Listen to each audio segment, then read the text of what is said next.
नमस्कार दोस्तों, आप सभी का स्वागत है हमारे यूट्यूब चैनल नॉलेज साथी पर। मैं हूं आपका दोस्त और नॉलेज का साथी अनुराग सिंह।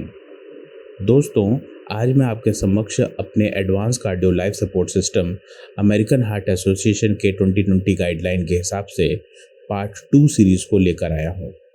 जी हाँ दोस्तों, पिछले पार्ट 1 में हमने ये जाना कि हेल्थ केयर प्रोवाइडर को किस तरीके से सिस्टमेटिक अप्रोच को अपनाना चाहिए जब वो एक cardiac life support system provide कर रहा हो। हमने इस बात पर भी चर्चा करी कि हेल्थ केयर प्रोवाइडर को किन विशेष परिस्थितियों में प्राइमरी असेसमेंट व सेकेंडरी असेसमेंट इस्तेमाल करना चाहिए।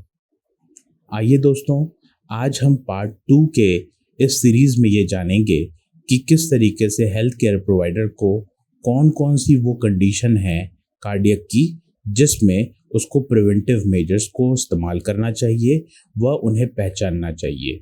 आइए दोस्तों, अब हम जानेंगे प्रिवेंटिंग अरेस्ट कंडीशन को। एक रैपिड रिस्पांस टीम में रहने वाले हेल्थ केयर प्रोवाइडर को ये जानना बेहद आवश्यक है कि रैपिड रिस्पांस टीम का क्या कर्तव्य है। रैपिड रिस्पांस टीम का कर्तव्य ये है कि वो उन क्लिनिकल डिटोरिएशन साइन को रिकॉग्नाइज करे जल्द से जल्द जो ऐसी परिस्थितियों में हमें विक्टिम के अंदर देखने को मिलती हैं। आइए दोस्तों, अब हम इस बात पे चर्चा करेंगे कि ये विभिन्न परिस्थितियां कौन सी हैं जिसमें रैपिड रिस्पांस टीम को अलर्ट होके काम करना चाहिए। इसमें सबसे पहला है एयरवे कॉम्प्रोमाइज कंडीशन।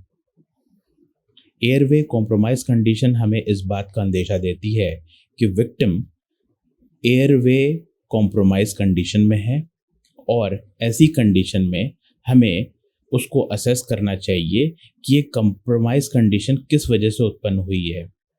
क्या वो किसी ब्लॉकेज की वजह से है या फिर उसके ऑक्सीजन लेवल को हमें चेक करना चाहिए। दूसरी, इस बात पर हमें फोकस करना चाहिए कि विक्टिम का रेस्पिरेशन रेट कैसा है। रेस्पिरेशन रेट लेस देन 6 पर मिनट या फिर मोर देन 30 पर मिनट है तो ये हमारे लिए एक वार्निंग साइन है और हमें इस बात पे सुनिश्चित कर लेना चाहिए कि हमें उसे जल्द से जल्द ऑक्सीजन सप्लाई देना होगा। तीसरे बिंदु पे हमें ये फोकस करना चाहिए कि विक्टिम का हार्ट रेट कैसा है। हमें उसे असेस करना चाहिए कि क्या वो हार्ट रेट लेस देन 40 पर मिनट या फिर ग्रेटर देन 140 पर मिनट के हिसाब से है। अगर ऐसी स्थिति उत्पन्न होती है तो ऐसी स्थिति में हमें जल्द से जल्द काम करना चाहिए। हमें इस बात पे भी फोकस करना चाहिए कि विक्टिम का सिस्टोलिक ब्लड प्रेशर कैसा है। अगर systolic blood pressure less than 90 mmHg है तो ये रैपिड रिस्पांस के लिए एक बहुत ही वार्निंग साइन है कि ऐसी कंडीशन में वो जल्द से जल्द कोई इंटरवेंशन प्रोवाइड करें। हमें इस बात पे भी फोकस करना चाहिए कि विक्टिम के सिम्टोमेटिक हाइपरटेंशन कंडीशन तो नहीं है। अगर हाइपरटेंशन कंडीशन है तो उसको जल्द से जल्द इम्प्लीमेंट करने के लिए हमें कोई इंटरवेंशन का सहारा लेना पड़ेगा। हमें इस बात पे भी फोकस करना चाहिए कि विक्टिम का लेवल ऑफ कॉन्शियसनेस क्या धीरे और ग्रेजुअली डिक्रीज कर रहा है जिसका कोई रीज़न हमें समझ में नहीं आ रहा, तो हमें लेवल ऑफ कॉन्शियसनेस को भी असेस करना चाहिए। और रैपिड रिस्पांस टीम को इस बात पे भी फोकस करना चाहिए कि उस विक्टिम को लेवल ऑफ कॉन्शियसनेस के डिक्रीज होने के साथ साथ सीजर की स्थिति या फिर डिक्रीज यूरिन आउटपुट जैसी स्थिति का सामना तो नहीं करना पड़ रहा। अगर ऐसी स्थितियां हमें विक्टिम के अंदर देखने को मिलती हैं तो ये एक साइन है क्लिनिकल डिटोरिएशन का, जो रैपिड रिस्पांस टीम को जल्द से जल्द इंटरवेंशन करना पड़ेगा जब विक्टिम अरेस्ट की कंडीशन में जा रहा है। और अगर ऐसी कंडीशन में हमने देरी कर दी तो हम पेशेंट को प्रिवेंट नहीं कर पाएंगे। आइए दोस्तों, अब हम सब अगली परिस्थितियों के बारे में चर्चा करेंगे। अगली परिस्थिति है एक्यूट कोरोनरी सिंड्रोम कंडीशन। एक हेल्थ केयर प्रोवाइडर को ये जानना बेहद आवश्यक है कि जब एक्यूट कोरोनरी सिंड्रोम कंडीशन उत्पन्न होती है तो उसे किन विशेष परिस्थितियों का सामना करना चाहिए और इन विशेष परिस्थितियों में किन मैनेजमेंट को उसे अप्लाई करना चाहिए ताकि वो उसको असेस कर सके। जी हाँ दोस्तों, एक्यूट कोरोनरी सिंड्रोम्स के कुछ साइन एंड सिम्टम्स होते हैं और ये कभी कभी एक्यूट मायोकार्डियल इन्फेक्शन की कंडीशन के साथ भी उत्पन्न हो सकता है। ऐसी कंडीशन में एक हेल्थ केयर प्रोवाइडर को इनिशियल असेसमेंट करने के लिए 12 लीड ईसीजी का सहारा लेना चाहिए और उसे ये क्लासिफाई करने के लिए कि पेशेंट की ये कौन सी कंडीशन है, उसे ईसीजी के कम से कम 1 से 2 कैटेगरी को असेस करना चाहिए। जी हाँ दोस्तों, ईसीजी के फर्स्ट 2 लीड्स की कैटेगरी को असेस करने के बाद ही हेल्थ केयर प्रोवाइडर इस बात का अंदाज़ा लगा सकता है कि ये कंडीशन मायोकार्डियल इन्फेक्शन की कंडीशन है और उसे किस कंडीशन में डिफरेंट स्ट्रेटजीज को अप्लाई करना चाहिए केयर ऑफ मैनेजमेंट देने के लिए। उसे इस बात पे फोकस करना चाहिए कि क्या एसटी सेगमेंट एलिवेशन है मायोकार्डियल इन्फेक्शन कंडीशन में या फिर non ST segment elevation provide कर रहा है ईसीजी जो एक्यूट कोरोनरी सिंड्रोम को दर्शाता है। दोस्तों, अब हम जानेंगे goals for acute coronary syndrome patients के लिए। हेल्थ केयर प्रोवाइडर को प्राइमरी गोल्स कुछ सेट करने चाहिए जब वो एक्यूट कोरोनरी सिंड्रोम वाले पेशेंट्स को डील कर रहे हों। ऐसी कंडीशन में हेल्थ केयर प्रोवाइडर्स का ये दायित्व बनता है कि वो मेजर एडवर्स कार्डियोवास्कुलर इवेंट्स जैसे कि death, non fatal myocardial infarction या अर्जेंट पोस्ट इन्फ्रैक्शन रीवास्कुलराइजेशन वाली कंडीशन को उत्पन्न होने से बचाएं। दूसरा, इस बात पे भी फोकस हमें करना चाहिए कि हम किस तरीके से पेशेंट को आइडेंटिफाई कर पाएं कि ये ST elevation of myocardial infection वाली कंडीशन है। अगर हमें इस बात पे सुनिश्चित हो जाते हैं कि ये ST elevation of myocardial infection की कंडीशन है, तो ऐसी कंडीशन में हमें ट्राइज का सहारा लेकर अर्ली रीपरफ्यूजन थेरेपी का इस्तेमाल करना चाहिए। एक हेल्थ केयर प्रोवाइडर को इस बात पे भी फोकस करना चाहिए कि वो विक्टिम को इस्केमिक चेस्ट डिस्कम्फर्ट से कैसे रिलीफ करा सके और उन्हें किस विशेष परिस्थितियों में किस मैनेजमेंट का सहारा लेना होगा।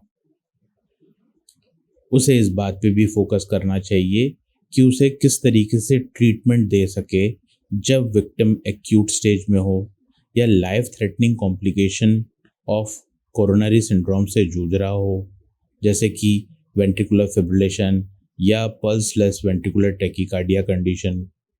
ऐसी कंडीशन में विक्टिम को अनस्टेबल ब्रेडिकार्डिया भी हो सकता है या फिर वेंट्रिकुलर वॉल रप्चर हो सकते हैं। ऐसी कंडीशन में उसके कुछ पेपिलरी मसल्स रैप्चर्स भी कर सकते हैं या फिर डीकम्पनसेटेड शॉक भी हो सकता है।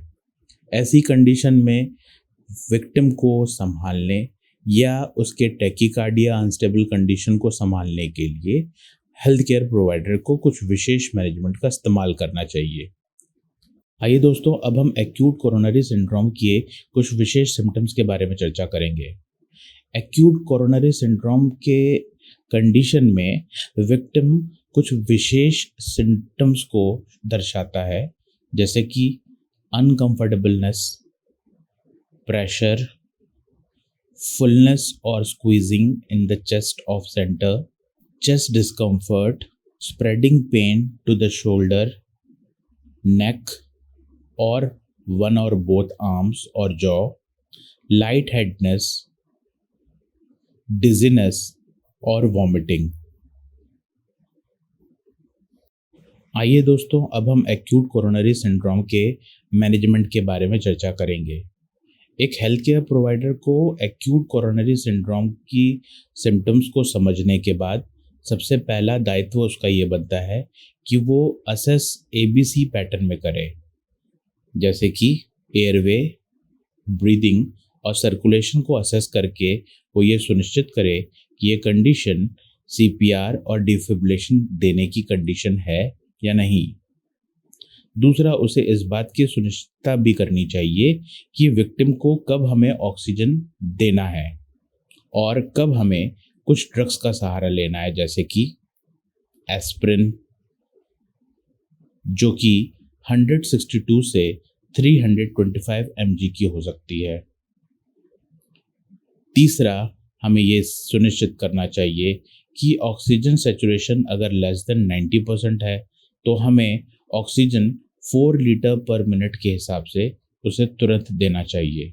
चौथा, हमें इस बात पे फोकस करना चाहिए कि नाइट्रोग्लिसरिन का इस्तेमाल हम सबलिंगुअल करें और मॉर्फिन आईवी में एडमिनिस्ट्रेट करके हम तब दें उस विक्टिम को जब उसे नाइट्रोग्लिसरिन से कोई डिस्कम्फर्ट रिलीव ना हो रहा हो। ऐसी कंडीशन में as a health care provider हमें P2Y12 इनहिबिटर एडमिनिस्ट्रेट करने के लिए भी कंसिडर करना चाहिए। तो दोस्तों, ये कुछ मैनेजमेंट थे जो एक हेल्थ केयर प्रोवाइडर को एक्यूट कोरोनरी सिंड्रोम कंडीशन में लेने पड़ते हैं।